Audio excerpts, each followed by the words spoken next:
What is up, Internet world, and welcome back to Accelerate. I'm Mike, he's Ian, and today we're in the 2024 Mustang Dark Horse.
What's a real car supposed to sound like? Huh. Still not as fast as my Tesla.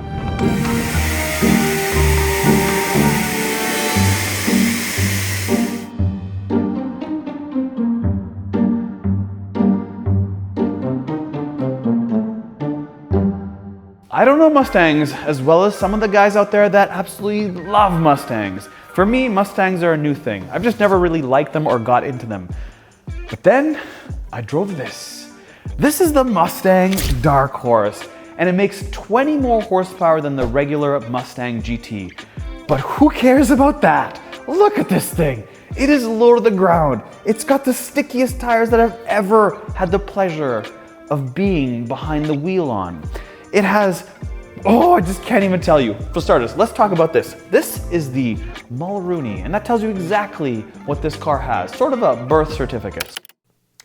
Not sure what a Mulrooney is, but a Monroney is a window sticker. So, just want to clarify that. And this guy used to sell cars.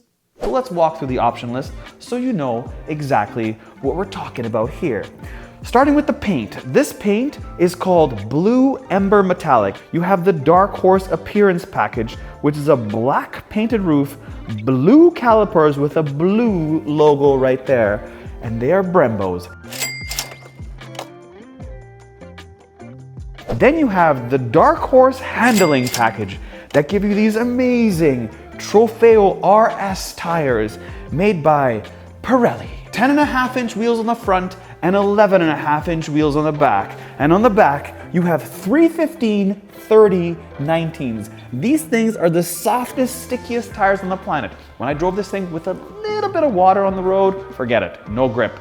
But when it was nice and warm the next day, what? These are the best tires. If you don't know anything about tires and you want the stickiest tires you can possibly buy that do not last more than like 5,000 miles, these are the ones you need to buy because they will hold any car on the road. Anyways, back to the options. Then you get a spoiler right here with a gurney flap. And the third option are these Recaro seats.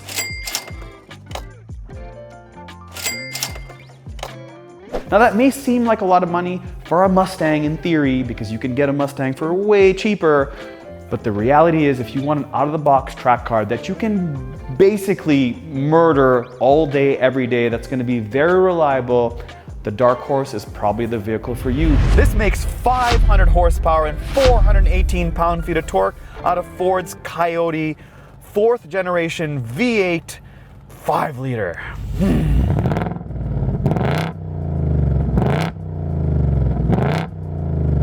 This is super exciting. I've got a Tremec 6-speed transmission here with a 3D printed titanium shift knob. It has rev matching. Now check this out. I can go in the system, and the Ford guys are gonna be really mad, especially the Mustang old school guys are gonna be like, what? I have to go in the system to launch this thing? Yes, I gotta press launch control, then I gotta go to the launch settings, and I gotta pick what RPM I wanna launch at. I can go as high as 7,000 RPM. I'm in drag strip mode. I'm gonna put this thing in gear, flip the ground. I got this little rocket that turns green when it's ready for me to go, and I will launch the clutch a little bit.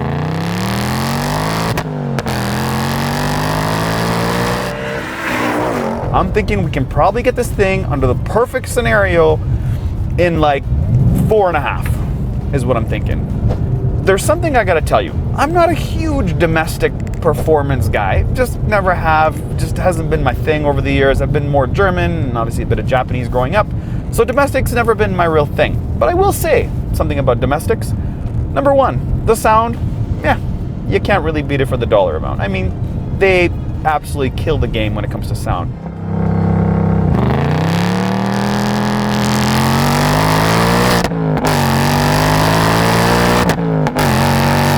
The sound of these engines just sounds so good. They sound better actually when you're outside the car, watching it go by.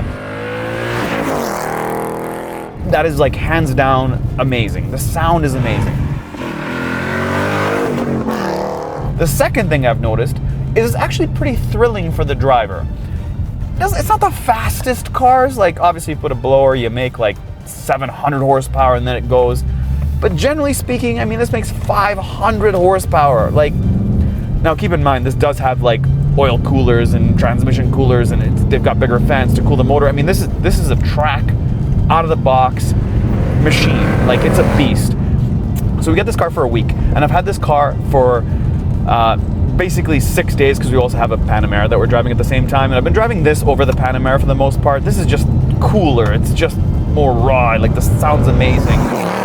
This thing hooks. These Trofeo RSs have absolutely no traction in the wet and no traction when they're cold, but once they warm up, whew, this is definitely the best tire I've ever been on. Besides, like back in the day, I had some R compounds on my Integra Type R and I thought they were like the best thing in the world, and they were at the time, and they were like $200 each. These things are like $800 each, so totally different ballpark. But these tires hook, so much so that I got 1.2 on the skid pad, which doesn't sound like a whole lot for the Porsche guys, because they'd be like, yeah, I pulled like 1.8, good for you. But for a Mustang, I think all in all, it's very exhilarating to drive. Like, listen, like it makes you, like the sound of this thing is unreal. These brakes, these 6-piston caliper from Brembo's are like instant. I hit the brakes, it's like, one more time. That's how good they are. You see, you can't get that from a 4-season car for this money. And these looks on the outside, I just love how they now these headlights are like skinny and tight. I like that. And it's muscly from the back. It's muscly from the side. Some people say that it looks kind of Camaro-ish. Yeah, sure. Okay, aside from better tires and more power, what else makes the Dark Horse so special? Well, for starters, it is the most powerful Mustang that doesn't come with a Shelby badge. This monster has a distinctively balanced crankshaft and super tough forged piston connecting rods ready to handle those extra cylinder pressures and piston speeds, as well as strengthened camshafts. And, as Mike mentioned, a thrilling 7,500 RPM redline. But it's not just about power. The Dark Horse also shines with enhanced chassis rigidity for sharper steering and better grip, plus a Torsen rear differential and MagneRide suspension as standard.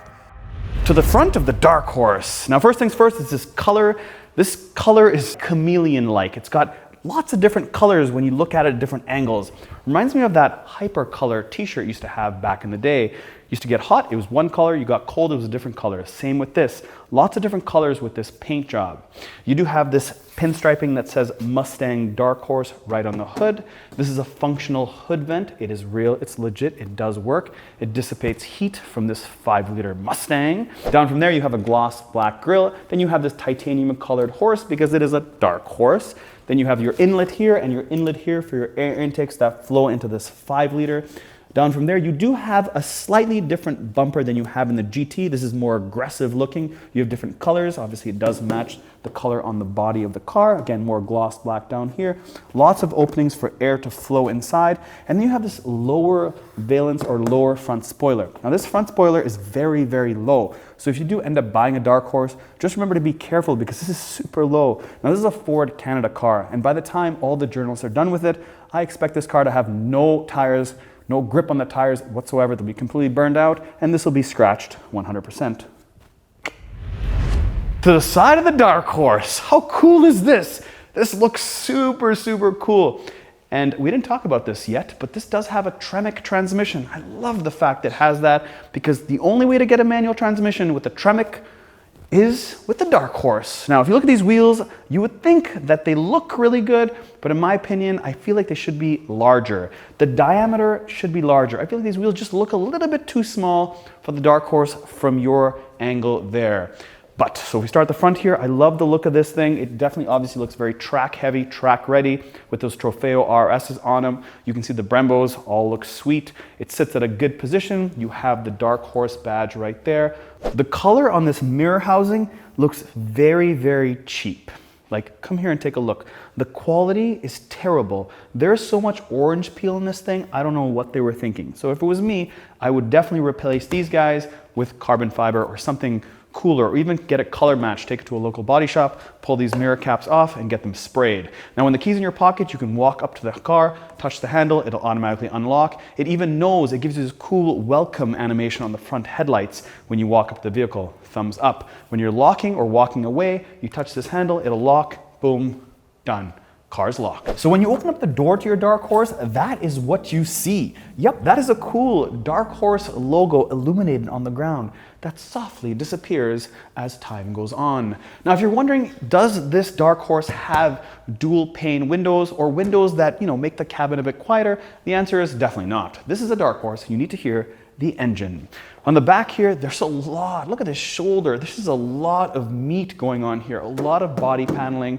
And then of course you have this spoiler with this gurney flap. You've got the center section so you can hold on to it when you're going rollerblading or when you're going skiing in the winter. Love it. Now, if you want to know how to get into this trunk, it is not done by any button over here. Matter of fact, that is the rear camera just above this Dark Horse logo. The button is actually underneath here. I push the button and then it opens up. And this is how it opens right there. Very typical Mustang. This hasn't changed, all the same.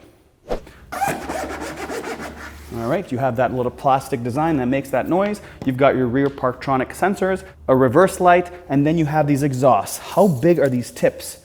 Oh my God, they are just around 5 inches or so. They're 5.5 this way and just under 5 this way. So we'll call it 5 inches. That's 20 inches of opening.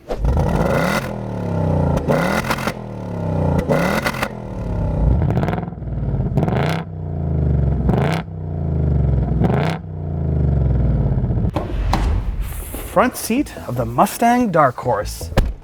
Ooh, can we talk about these Recaros? I absolutely love them. Very, very comfortable. Usually Recaros sometimes feel very stiff and firm and hard. These things hold you in well, but they have a really good soft padding. And because this does have an Alcantara suede, even though they're perforated, but they're not air conditioning seats obviously, but they are soft and they're not gonna make you feel sweaty or any of that stuff. Because sometimes I find that these loose sporty seats, you get sweaty after a while, but this one does a good job. And I've been driving this car for about a week. And again, it says Recaro right on it. You can't miss it. You can put a 5-point harness if you want because you have the ability to right there. Sweet. Those are the seats. Now, are they powered? The answer is no. They're completely manual. They allow me to bump upwards just like a Volkswagen Golf. And they allow me, of course, to slide this back or to slip this back and forth and then slide this back and forth. Pretty straightforward stuff. Now, my feet are nice and padded because I do have Tux mats on the bottom. If you don't get Tux mats, you get these regular Mustang mats, and who wants those? We want these guys, nice and premium, wrap all the way around. And yes, great for your feet. The money is really spent on the engine and obviously the chassis and all the track star stuff this Dark Horse has. But I do like this tech. This is a really good display that Ford has. Nice, clean, gloss black bezel. Ford has done an excellent job in terms of software and how this operates. Everything's just right in my face, very easy to do. Now, again, if you don't want to use a touchscreen, you do have the buttons on the steering wheel. That's a smaller steering wheel, has this full carbon fiber plastic here. A little bit cheapy in my opinion, but hey, at least they have the blue stitching to match the blue shifter, to match the blue stitching on the seats, to match the blue trim on the door panel. So yes, they have thought about it. It's not just, hey, you get blue seats and that's it. You get blue stitching, blue shifter, blue stitching here, blue stitching on the door. So a lot of blue stitching on the dash. So yeah, there's something going on here that I like. Blue in the back, that's kind of cool. And back to the steering wheel where you have your different drive modes, and that's all selected by this silver button over here that you can go up or down. And that lets you toggle through all your different drive modes. So normal, sport, track, drag strip, slippery, and custom. Now, it gives you different animations when you have that, and I love the drag strip. It shows this white GT doing a burnout, which is kind of weird because this is the Dark Horse. You'd think they'd change that with all the tech this Dark Horse has. Now, with the driver's display, you have all these different types of gauges you can pick through the infotainment. So when I hit cluster theme over here on this My Mustang, which you can get by going through features, or you can hit this Mustang button down here, you can go through different cluster themes. So you have match drive mode, which obviously means you pick a different drive mode and it shows you on the display. Normal, sport, track, calm, and then my favorite, Fox Body 1987 to 1993. This reminds me kind of like my F250 from 2005. Has the green backlit display, very, very retro. And you can get all that in the infotainment and it shows up over here. How cool is that? Other features in My Mustang allows you to have auxiliary gauges. So when you hit them, you can see your G meter, how you brake, how you accelerate, your lateral G from side to side. Pretty cool information from a passenger perspective and also from yourself, like how much, when you went on that corner, how tight was that G-force or how much did you get pushed to the side? All shows you up in your auxiliary gauges. But for the real meat and potatoes of what this car actually does, when you hit the features button and go back into My Mustang and you hit the track apps, you can do cool things like a drift brake, line lock, launch control, rev match. You have acceleration timers, brake performance, lap timers, launch settings, shift indicators. All that stuff is built into the tech of this Ford Mustang Dark Horse. Now, past all the screens, you have a plaque that says R1187 Dark Horse in blue.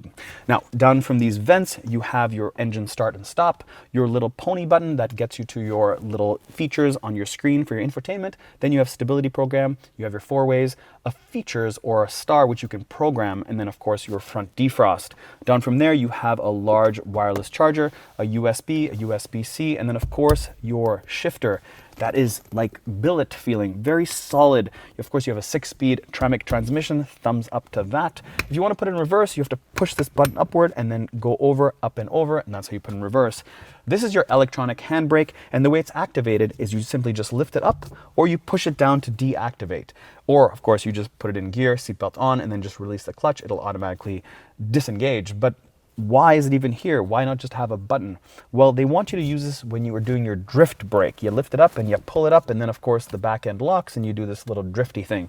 And that's why they have it to sort of make you feel nostalgic. You have a handbrake, but it feels really weird when you do one of these and then it just drops straight down. Kind of weird. Nonetheless, it's there. Really deep cup holders that you have here, and then your armrest here that just feels kind of cheapy in my opinion. And also for me, being a 5'9", it's just too far back for me to have my elbow here and then near the shifter. Like if my hand's on the shifter, my elbow is not on this armrest. You have to probably have longer arms than me. How much room do you have underneath here? A pretty decent amount to fit one big bag of Dorito chips. And then you have one cigarette plug, or 112 volt if you'd like to call it that. Down from there, of course, do you expect a sunroof in this? Nope, we're trying to cut weight down. There's no sunroof. However, you do have a little thing here to put your sunglasses, and boom, everything else is pretty straightforward, including your home link. So say you want to get in the back seat of this Mustang. I pull this handle here and it just reclines the back. It doesn't obviously slide forward like a minivan, but obviously this is a sports coupe. Pull this back. This is how much room I have. Do I have a lot? Not really. At 5'9", I definitely can't sit up straight.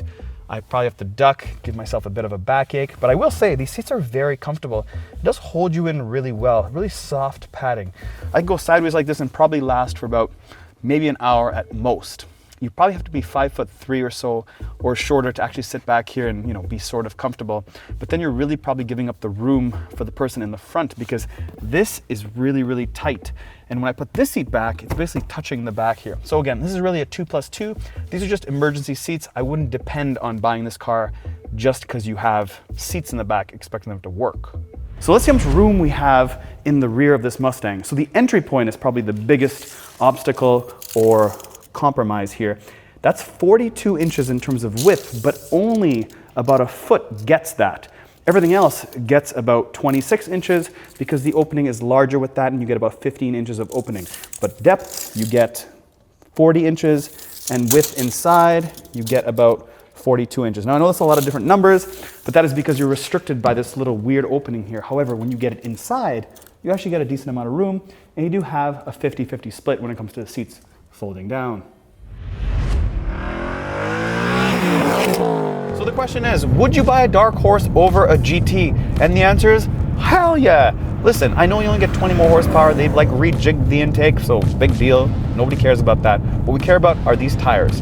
That is the first thing. The second thing we care about is the fact they make a Dark Horse S and a Dark Horse R specifically for the track. They're not street legal, but it's cool that they make that. And you got the street legal version. So yeah, you only have 20 horsepower, but you have badges. You got a badge on the fenders, on the trunk, and you got these cool door sills. So there's that. Yes, this is $92,000, but if you have that money to blow and you want an all-out track car, welcome to the 2024 Ford Mustang Dark Horse. Thanks for watching, and thanks to Tux Mats for sponsoring these videos, because my feet are all over these mats and they're comfy. I hope you like that skit in the beginning. If you like more of those skits, let us know in the comments below, and as always, thanks for subscribing, thanks for watching, and we have you back. More videos next week.